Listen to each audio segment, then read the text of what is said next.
I would have gold in your portfolio, I'll tell you that right now. Good one. The dollar is a means of exchange. Real estate, gold, other things of value, that's where you want to hide your money if you can. Most governments are going to end up being inferior credits to large corporations.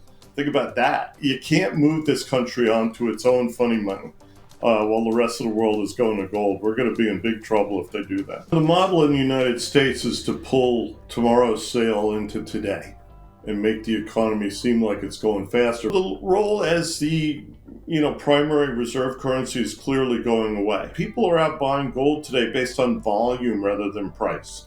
Most of the central banks have been told you will buy X amount of gold a year. You, I thought, had a very interesting phrase describing today's dollar as a cryptocurrency backed by a legal monopoly. Oh yeah. Can you expand on what you mean by that?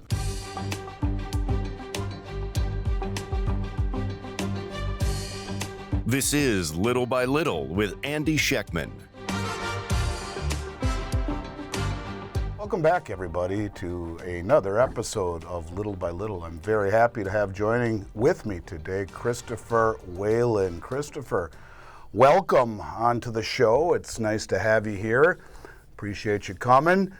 Background, Chris, for listeners who may not know about you, can you just start by sharing a little bit about your background? And from my own research into you, what drew you into analyzing the banking system and the financial markets? Well, that's an interesting question. Thank you for inviting me, Andy. Yeah.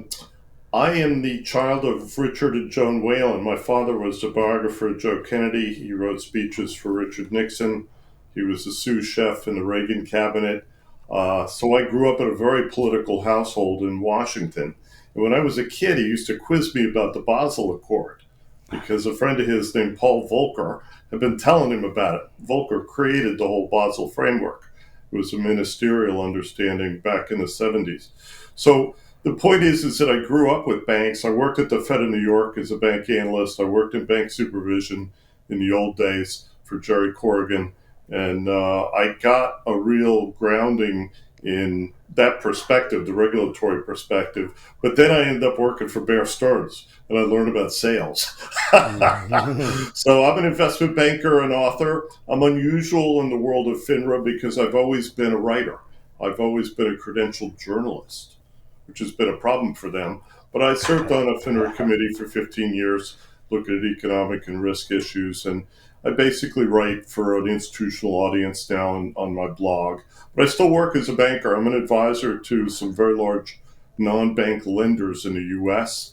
And it's, I love housing. Housing is a people business, very important part of the U.S. economy. So it's great fun. Well, I think you'd be a real fun guy to sit down and have a beer with and pick your brain about some of those old stories. Well, Paul Volcker, in my mind, one of the only politicians, if we can call them that, who really, and pardon my French, everyone, had balls to do something very challenging, very difficult, to raise interest rates to 18.75% to 19%, to stop inflation in its track. Ramifications for that, of course, you can only imagine what would happen if something like that were to happen today. Certainly, we saw what happened to the banks once rates got above 5% on the 10-year.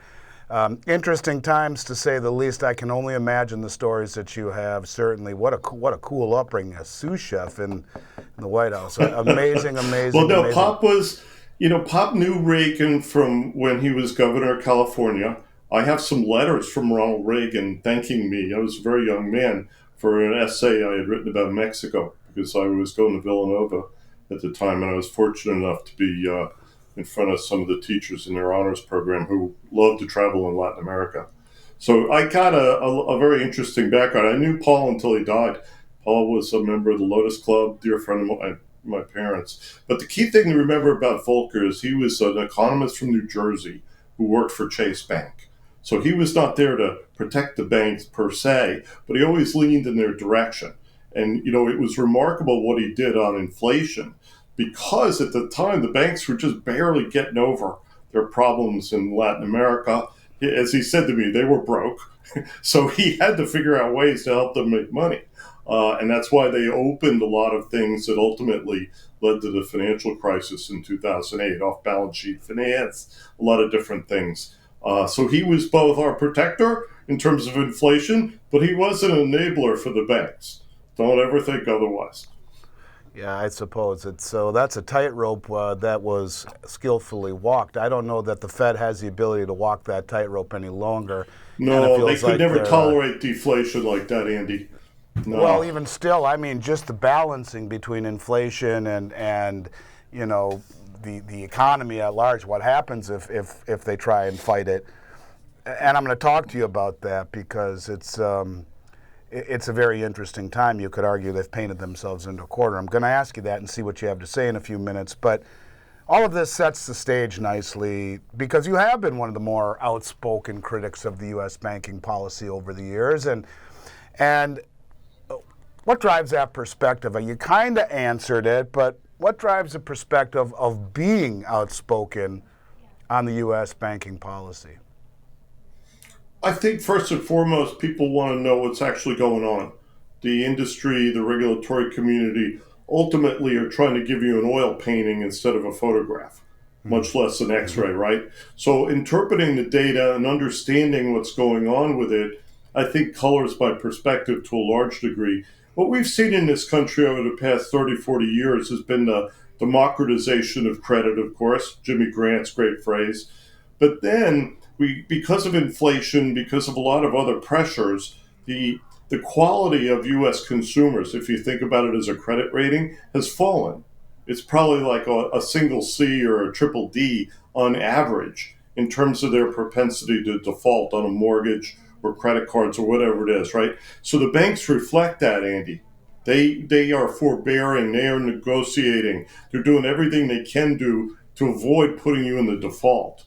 And when the Fed goosed home prices, right, they made credit go away in residential housing. But if you look at apartment buildings, if you look at commercial real estate, we still have quite a mess.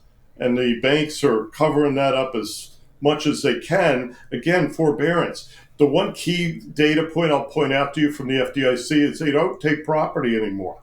Real estate owned, which used to be an indicator of how bad a recession was, because the banks owned a lot of real estate, right? They don't want it now. The last thing they want to do is deal with the city of New York in a marginal building that the owner defaulted on, right? And the bank ends up owning it.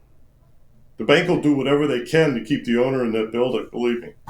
Yeah, you've seen that, and you've seen some of the things that you've spoken about unfold over the last few years. It's gotten a little bit more quiet lately, of course, but it's something that I've focused on a lot. And Yeah. I wonder how this all plays out, not to mention bail-in legislation, which so few people know about, like Lindsay, Oklahoma, a little flyover Lindsay, Oklahoma, that was bailed in. And what happens when some of these commercial real estate properties begin to unravel? I remember a year or two ago, you had if I'm not mistaken, the largest hotel in San Francisco. They just gave them the keys and walked away, gave up on all of the equity they had because the cost of running it was more than what they were bringing in. So interesting times to say the least. And I'm going to kind of get to that, but let's talk about technology and disruption first, because I think this is part of the problems with the banks. Part of that critique touches on how the financial system is evolving. I've been talking a lot about the digital assets and the stable coin, the tokenized treasuries, and so on. How do you see these disrupting the traditional banking model, playing into a larger part about what you're talking about, maybe the yanking of deposits from some of these banks and moving into the fintech space, into the stable coins backed by U.S. treasuries? I think initially, at least in the near term, it's going to be hard for the coin makers, if you will, both the facilitators and the people who provide essentially a trust service for coins to custody them, to get into the inner ring, that is to say, to face the Fed and the payment system directly. You're still going to need to be a bank. Now, a lot of these platforms, the older ones, like a Block or like a lending club, so several of the others, SoFi, they've all become banks because that gets them into the club. They get a master account at the Federal Reserve Bank and all the rest of it, right? You've also seen some, including one that's going public this week, a figure that have created stable coins that are registered with the SEC. So they are now going to explicitly offer you a yield on the coin, right? So it was essentially a T-bill, and they'll custody some kind of high quality collateral to back it up, like a bank. It'll look like a bank. Banks to me are boring now because if you look at the performance in the market, the stocks that have been the hottest are ones that are not banks early in their life cycle, right? By the time they get to that point, like a Block, which is well over a decade old now, right? They are very relevant, but they're not so differentiated anymore. You know what I mean? And that kind of takes the pizzazz out from an equity perspective. Can they be businesses? You know, I was talking about that this week when we were writing about Klarna. They're trying to go public this week. Same thing, big payments platform, global presence, right? They're into the coins, they're into everything else. You know what they make money on? Mortgages. So, you know, that's good. They make money and they have a decent balance sheet. So that's great. But I think there is going to be consolidation here. This is kind of like new media 10 years ago when you had 30 or 40 platforms, and they're all going to end up down to 4, the way you see today in big media. I think you'll see the same thing in this kind of payments. Because here's the thing, Andy, the customer of JP Morgan and the customer of, say, of Morgan Stanley have a very high value. American Express, very high value customer. You look at Block, how much do they spend every year? And so these new guys who are coming in, they're trying to figure out a way to compete with JP Morgan. But initially, what are they going after? They're going after buy now, pay later. They're going after a lot of younger, maybe not quite as affluent customers. So I don't know what that business model looks like long term. That's the thing I really think about with those. Interesting. You know, I wonder that, I think a lot that there are a lot of pressure points. And the Fed, of course, and technology isn't the only pressure point. And as we mentioned, the Fed is walking a fine line. And it just seems that, in particular, with the appearance that the Fed perhaps has lost its independence, with the discussions of lowering rates. Now, I understand that you have a massive indebtedness, 37, 38 trillion, which doesn't even take into account the unfunded liabilities of Medicare and Medicaid and Social Security and government military pensions, which many people will tell you exceeds 200 trillion altogether. But it would seem to me that higher rates would be the one thing, like for this younger crowd that the company like Block would be looking at, that higher rates would actually benefit everyone in the end, not only in terms of saving money, but more specifically in terms of finding real price discovery. It's my belief that through suppression of interest rates for so long, price discovery has disappeared. Asset prices have become inflated. There's misallocations of resources and capital and distortions in asset prices. Do you think the Fed has painted itself into a corner trying to balance these inflation risks with the need to finance the ever increasing massive irresponsible government debt issuance? And I mean, to me, I think this is really where the rubber meets the road. You know, they talk about lowering rates, helping the younger homeowners, but wouldn't lowering rates just raise asset prices again? Isn't that what got us into this problem to begin with? Yeah, well, you know, the model in the United States is to pull tomorrow's sale into today and make the economy seem like it's going faster, but then tomorrow's light. You're missing a sale that, you know, frankly, if you look at the mortgage market, we pulled so much business into 2020-21 during COVID when rates were zero, that the last few years have been light, I think, almost systemically, because there are a lot of people say, well, I don't need a mortgage. I'm going to stay where I am. So you're right. I mean, the Fed has used lower and lower rates over the past 3 decades to goose nominal economic growth. Were we getting any real growth? Were consumers better off? Or is their money more valuable? Could they buy more at the grocery store? No. So we're always paying for it with inflation. And, the problem is now, when we talk about Fed independence, it's silly. I look at my economist friends. I'm an economic historian, by the way. I'm not an economist. And I say, you guys, what are you talking about? The Fed and the Treasury are alter egos. The Fed is part of the Treasury. It's the opposite of the Treasury. An asset at, the Treasury is a liability at the Fed. It works beautifully. And it's what I call layers of leverage in America.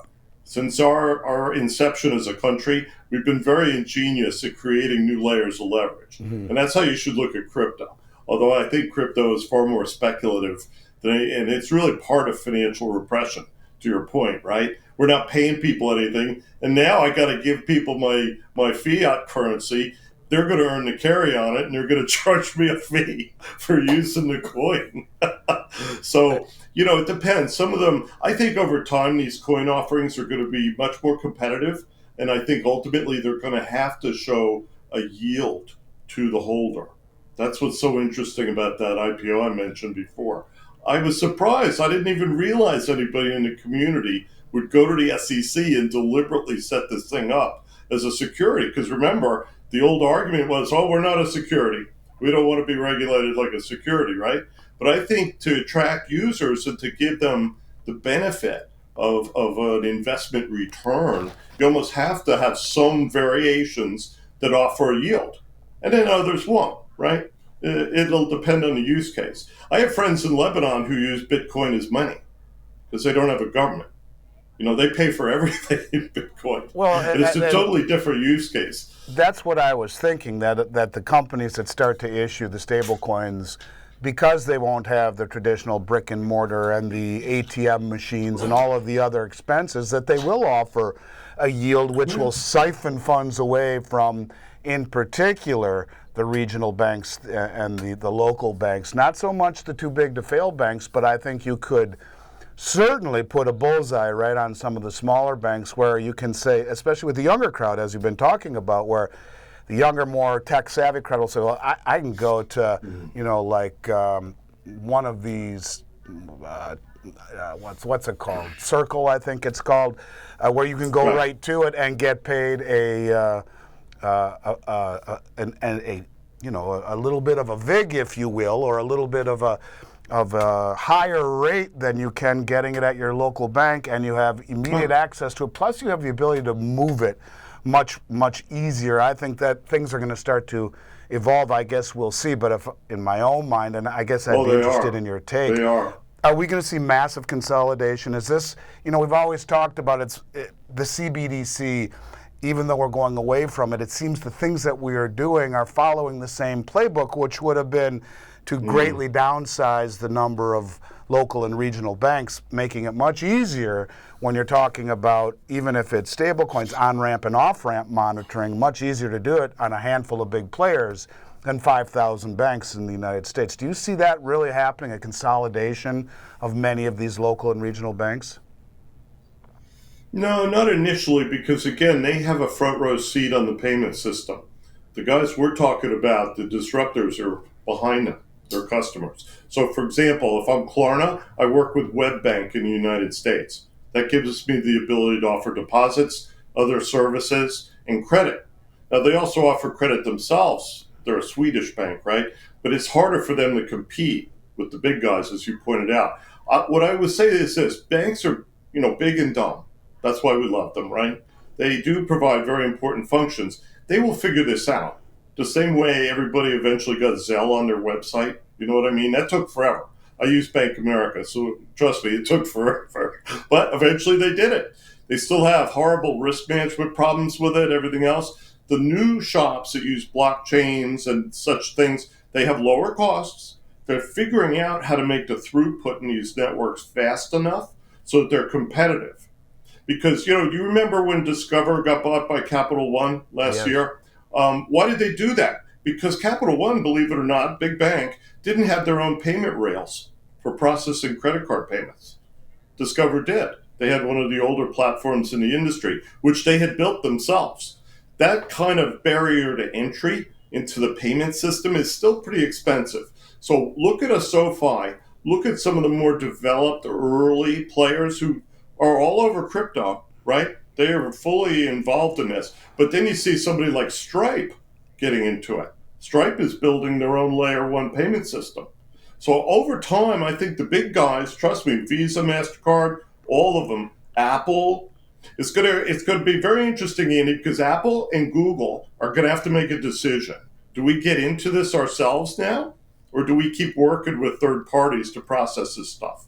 So there's a lot going on here. And by the way, you can now go and get an industrial bank license in Utah or Indiana. So a lot of these crypto shops that want to have a seat at the table in terms of the payment network, they're going to go get an ILC license as a depository.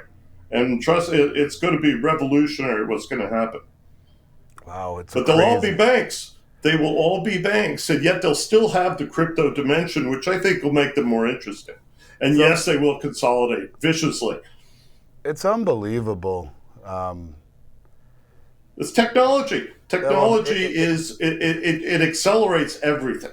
Yeah, and it's accelerating in hyper speed. I mean, when you just see it's beginning to really take hold, and when crypto was a new thing, so many of the things that we're talking about here just seem so out of the realm of possibility, and now it's becoming, I think, rather blatantly obvious that we are moving down this road. And while we're speaking of cryptocurrency and the dollar, you I thought had a very interesting phrase describing today's dollar as a cryptocurrency backed by a legal monopoly. Oh yeah. Can you expand on what you mean by that? When Abraham Lincoln introduced the federal greenback to finance the Civil War, it was considered debt. It actually bore interest. And, they incentivized this new class of entities called national banks to buy this stuff. And they could keep it in the vault, but they could also lend against it. So it gave national banks an inherent advantage over the state chartered banks, who were all based on gold.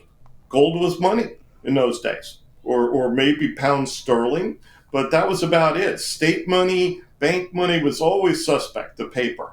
The only thing that was real was gold. So when the crypto dollar comes in, it trades down to 20 cents on the dollar during the war. But by the end of the next decade after the Civil War, it had traded back up to par because there was such demand for money.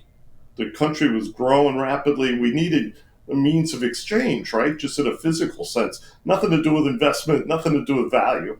And so, to me, the evolution of society, the demand for things and stuff in real time has almost forced the issue when it comes to cryptocurrency versus gold. But it's so interesting? My friend George Selgin from Cato has written a lot about the gold standard, and he noted that the Fed was never constrained by gold during the 30s. They could have expanded reserves. They just didn't know what to do. They didn't have the information. And always there's been this demagoguery saying, the gold caused the Great Depression. That's totally untrue. Our beloved civil servants, Hoover and the rest of them, didn't know what to do. So they didn't do much of anything. They tried. Hoover created the Reconstruction Finance Corp, which basically restructured the whole economy. We were all broke. There was no debt, nothing. All we had was government finance. So if you think of crypto today, we've gone full circle. Government was at the apex of finance through the last 50 years, but look at it now. I think most governments are going to end up being inferior credits to large corporations. Think about that. That's an interesting Apple, one. Google, the big banks. JP Morgan's a AA credit. They could be a better credit than the United States eventually. Well, I would argue they probably, if we were really being honest, they probably are. But look, crypto, the dollar was the first modern cryptocurrency. We were also one of the first nations in the world to really mine gold in a organized fashion. So it's interesting, the American legacy when it comes to money. We have a lot of interesting things to talk about and think about.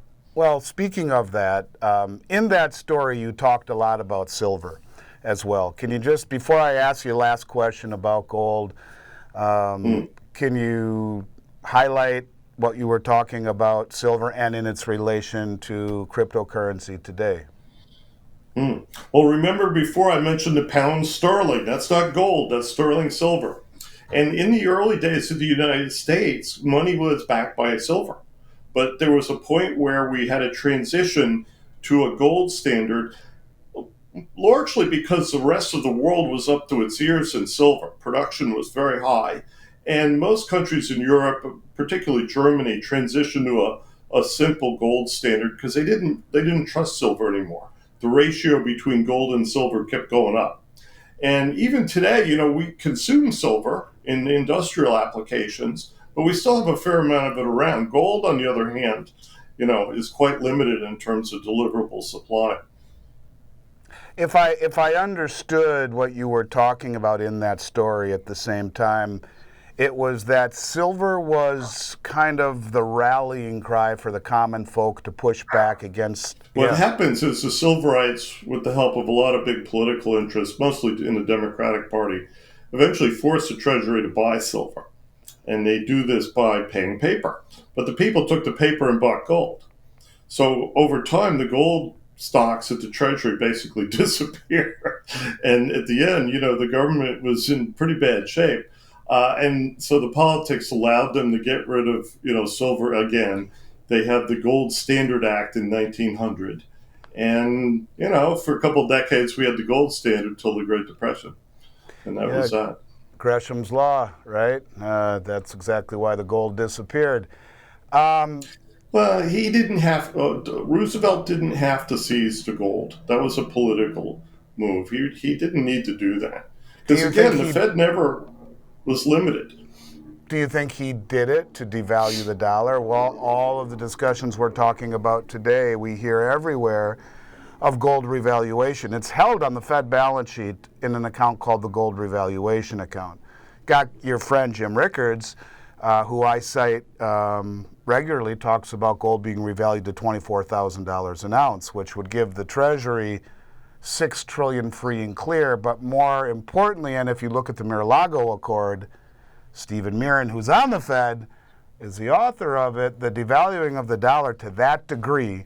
And then, of course, Judy Shelton, another, Trump's nominee to run the Fed in 2016, was on this show, speaks of pegging gold to the back end of the Treasury market, whereby I think they're what in essence is the theory is you have the Stablecoin Act, the Genius Act to run the short-term short side of the market, fund the daily runnings of the government.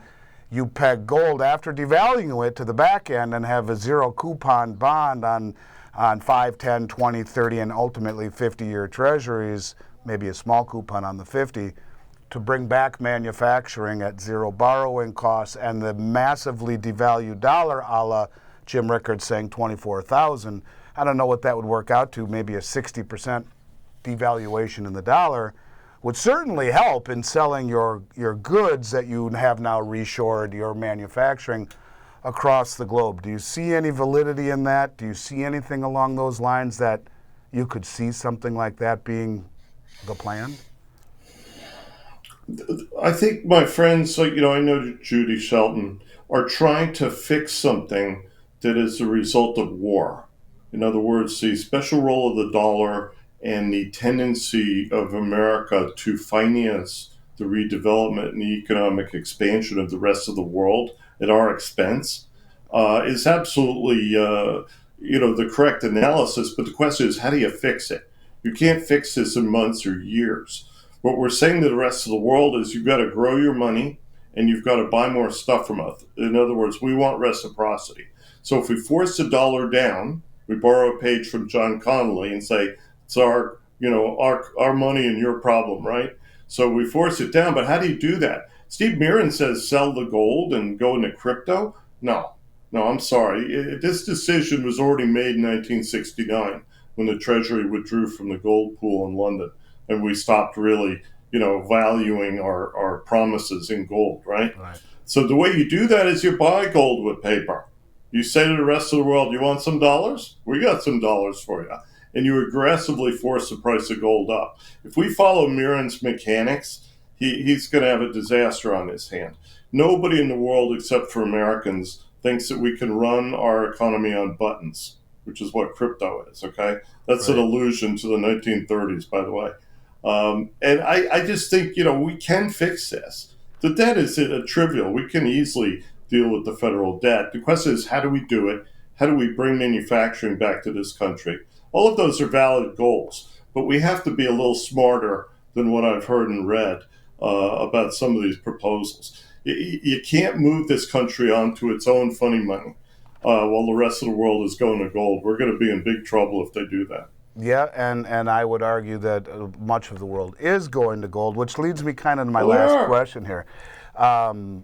And I think someone in his administration, by the way, got to him and said, hey, if we don't start importing gold here, we're dead in the water, and we become massive importers of gold. And with seeing... we produce some. Look, Canada and us are about as big as the Chinese. The Russians are about that scale, and then the rest of the world is very significant. So we do 170 tons a year. Canadians are around the same. Mexico is significant. But, the Russians and Chinese each are well up into the 300s. Yeah. So that's the difference. So we're seeing all of the foreign central banks now buy gold, hold more gold, repatriate their gold, both from the Bank of England and the New York Fed, and doing more so than buying of treasuries. In fact, you could argue they are offloading treasuries to buy gold. What to you does this signal about the confidence in the U.S. as a borrower, but more so, what does it suggest about the dollar's long-term role as the global reserve currency? That's my last question for you. Well, the role as the primary reserve currency is clearly going away. Mm-hmm. Where I think we head is to more of a traditional multilateral currency world where we compete. And if the dollar goes down in value, obviously it's going to be more attractive to come on shore and manufacture here. The attractiveness of the U.S. market is not going to diminish. But I do think that, as you said, people are out buying gold today based on volume rather than price. Most of the central banks have been told you will buy X amount of gold a year. That means the price is going up. And I think to your earlier point about Jim Rickards, who's a very old friend, he said, if we want people to take us seriously in the world, we should be buying gold. And we should say that gold is a very important measure, yardstick of how well we're doing on inflation. So what I would say to Judy and the rest of them is, we should introduce gold into the equation. I would issue gold coins by weight. Don't put a monetary value on them. Let them trade on weight. Well, do the 1 kilo bars that have redefined gold in Asia, right? That's the new measure. And I think once you get Americans back into that mentality where maybe allocations in the U.S. would be 3 or 4% instead of less than 1% today, then gold is going to be, I think, where it should be. We can't get rid of fiat in the near term. It's just not possible. And by the way, a lot of the same people who are talking about the Mar-a-Lago Accord want to stop paying interest on the Fed's reserves, which is a disaster. So, we need people who understand finance in a fairly sophisticated way to be part of this conversation, Andy. If we leave this up to the Congress, we're in big trouble. Yeah, Judy Shelton talked a lot about she was very upset about the Fed paying paying interest on the reserves, especially but for Judy foreign doesn't banks. understand it. Look, I have great admiration for Judy as an economist. She doesn't understand finance. She needs to go spend some time with Bill Nelson. That's all I can say. Well, it is a very complex. It is a very complex world, and no question about it. Certainly, it's not just black and white, I guess, any longer. Well, look at it this way: the reserves at the Fed are no different than a T-bill. You can't have one yielding 3% and one yielding 0. That's the way the markets work today. Money market funds, T-bills, reserves at the Fed—they're all essentially fungible. So if you don't understand that, then you shouldn't be part of this conversation. Well, maybe that's why you don't see her in the short list of names. A lot of people thought she would be running the Fed this time, but he just came out with 3 names, and she wasn't one of them. I guess only time will tell. Chris, this has been a fascinating discussion. Before we wrapped up, Is there one key takeaway you'd like our listeners to keep in mind about the future of banking and money? Is something very important that we could sign off on? Well, I would have gold in your portfolio, I'll tell you that right now. Good one. The dollar is a means of exchange. Real estate, gold, other things of value, that's where you want to hide your money if you can. Yeah, absolutely. I can't think of a better way to to end the conversation, so thank you for that. It's been an honor to have you on My the pleasure. show, Chris. How can people check out your work and find out more about what you're doing and follow what you're thinking? Well, you can find me on X under RC Whalen, LinkedIn as well. I publish the Institutional Risk Analyst blog, which is great fun. And I write a column for National Mortgage News if you work in the housing industry. I always like to hear from people. Right on. Well, we'll certainly put links to those sites at the bottom in the show description notes, and we'd love to have you back on the show again. I know Michelle McCory will be interviewing your friend James Rickards here in the next few days or weeks. Excellent. Just got notice of that, so we're excited for that too. But thanks for jumping in and sharing your thoughts in such a candid manner. I appreciate it, and hopefully we'll look forward to picking up where we left off not too far down the road. Thank you, Andy. Be well.